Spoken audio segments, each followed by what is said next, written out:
ఈ ముద్ర ప్రాణాయామం తర్వాత మనము బాడీలో వేడి ఉత్పత్తి అవుతుంది. ఈ వేడి తగ్గించుకోవడానికి మనము శీతలి చేయాలి. శీతలి ఎలా చేయాలంటే ఈ రెండు చేతులు ఇలా పెట్టుకొని మనం బ్రీతింగ్ ఇన్ చేసి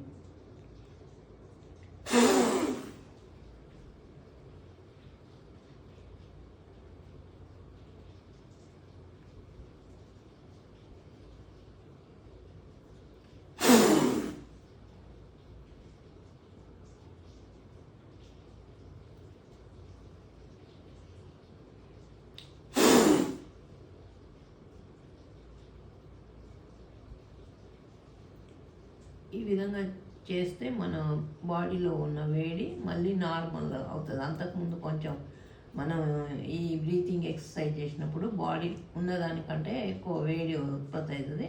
ఆ వేడి మళ్ళీ నార్మల్ కావాలంటే శీతలి చేయాలి. దీన్ని శీతలిని ఇంకొకటి ఏమంటారంటే దౌతి అని కూడా అంటారు అనమాట. ఇది 3 times చేయాలి. ఎక్కువసార్లు చేస్తే మళ్ళీ మనకు జలుబు చేసే అవకాశం ఉంటుంది కాబట్టి ఓన్లీ 3 times చేయాలి. మనం చేసిన తర్వాత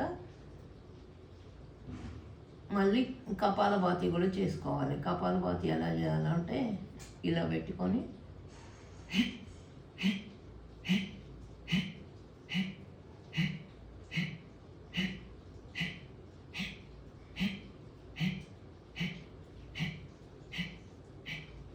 ఫస్ట్ డే 50 చేయాలి, సెకండ్ డే 100. ఆ విధంగా పెంచుకుంటూ మనం ఒక 600-700 చేస్తే మనం సంపూర్ణ ఆరోగ్యంగా ఉంటాం. ఏ జబ్బులు రావు, హాస్పిటల్ పోయే పనే ఉండదు. టోటల్గా శరీరం సమత్వంలో ఉంటుంది. అన్ని అవయవాలు చాలా ఆరోగ్యంగా పనిచేస్తాయి. మనకు ఇంకొకటి, మనము ఈ బ్రీతింగ్ ఎక్సర్సైజ్ చేస్తే ఏమవుతుందంటే ఆకలి నియంత్రించబడుతుంది. మనం ఎక్కువ ఆహారం తీసుకోము. ఎంత కొద్దిగా ఆహారం తీసుకున్నా కూడా మన బాడీకి సరిపోతుంది, మనం ఆరోగ్యంగా ఉంటాం.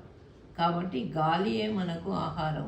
గాలి అంత శక్తివంతమైన ఆహారం ఇంకొకటి లేదు. గాలి తర్వాత నీరు, నీరు తర్వాత ఆహారం. కాబట్టి మనం ఆక్సిజన్ సంబంధించిన ఈ బ్రీతింగ్ ఎక్సర్సైజెస్ ఏదైతే చేస్తున్నామో ఇవి మనం రోజు ఒక అర్ధగంట చేసి ధ్యానం చేసి ఇవన్నీ చేసుకుంటే మనం చాలా ఆరోగ్యంగా ఉంటాం.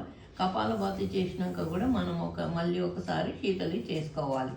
ఇవి చాలా ముఖ్యమైన విషయాలు. ఓకే.